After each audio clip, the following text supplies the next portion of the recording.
Здравствуйте, самые лучшие зрители! Меня зовут Полина. Умные мысли приходят тогда, когда все глупости уже сделаны. Уже готово 11 блоков, замечательных, ярких и красивых. Они уже полностью готовые, простеганные. Осталось сделать только 12-й блок. Заготовки у меня еще остались, но среди них уже нет красных деталей, закончились, а красной ткани у меня осталось совсем немного, узкие полоски, но мне хватит. Вы помните, в предыдущих видео я показывала, как из больших квадратов 21 на 21 сантиметр, 15 на 15 сантиметров мы шили сразу много заготовок, квадратов из двух треугольников. Схемы сшиваний и разрезаний вы видите на экране. А сегодня докраиваем детали из небольших кусочков. Прямоугольник размером 12,5 на 10 сантиметров. Внутри перемычка 1,5 сантиметра шириной. Вы видите, как с ним работать. Где позволяют размеры ткани, выкраиваем целую деталь. Где можем, вырезаем треугольники. В этом прямоугольнике уже учтены припуски на швы, и внутренние треугольники – это как раз та деталь, которая получится в результате.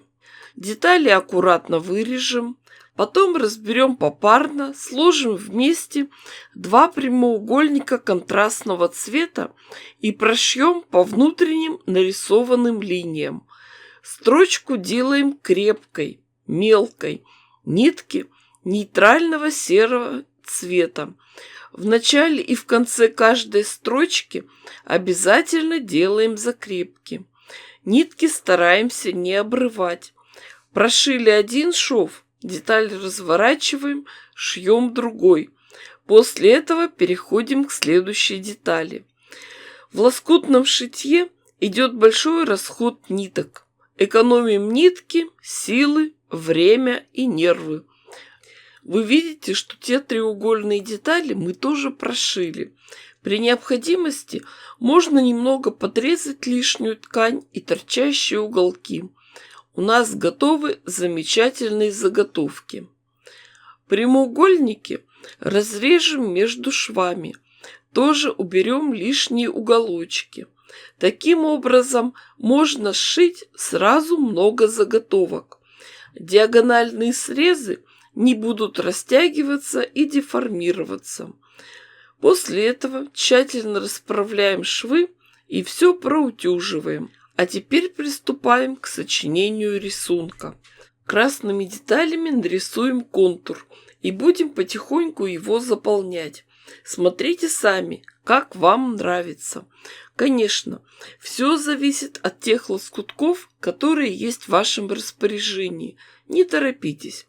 Помните, что тот вариант, который вы сделаете, никто никогда не сможет повторить, даже вы сами. И если вам хочется, чтобы рядом с красным лег малиновый, значит так и надо. Можно сделать раскладку, немного походить, приготовить обед, накормить семью, помыть посуду и вернуться к рисунку, поправить еще, а уже потом приступать к дальнейшей работе. Все рисунки я собирала на съемной столешнице, которую сделала из кусков ламината. Ее легко сдвинуть и освободить место для швейной машинки. Сшивать, соединять будем моим любимым способом – вертикальными рядами, гирляндой.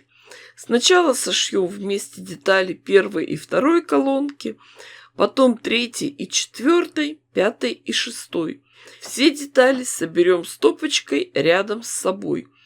Выравниваем срезы и прошиваем. Промежутков между деталями не делаем, шьем все подряд. Закрепки делаем обязательно.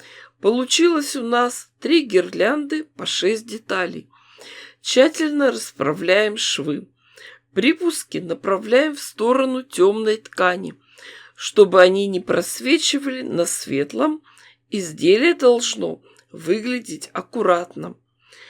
Складываем вместе 2 гирлянды колонки и закалываем булавочками в местах швов, чтобы не запутаться. Детали держатся на нитках, и они могут перекрутиться. При шитье за швейной машинкой все поправляем и прокладываем строчку. Я постоянно говорю одно и то же. Простите уж меня, мои постоянные зрители. Каждый день приходят новички, приходится это все проговаривать, потому что мало кто из мастеров объясняет такие тонкости. Швы надо каждый раз тщательно расправлять, иначе потом в готовом изделии будет это очень сложно сделать. Все детали очень мелкие. После этого прикалываем, присоединяем последнюю колонку.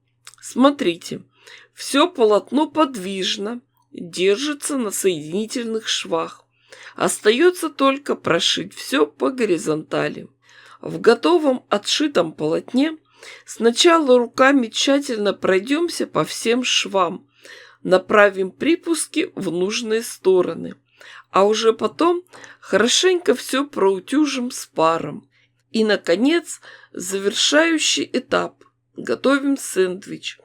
Ткань для обратной стороны, синтепон, красивая лоскутная часть.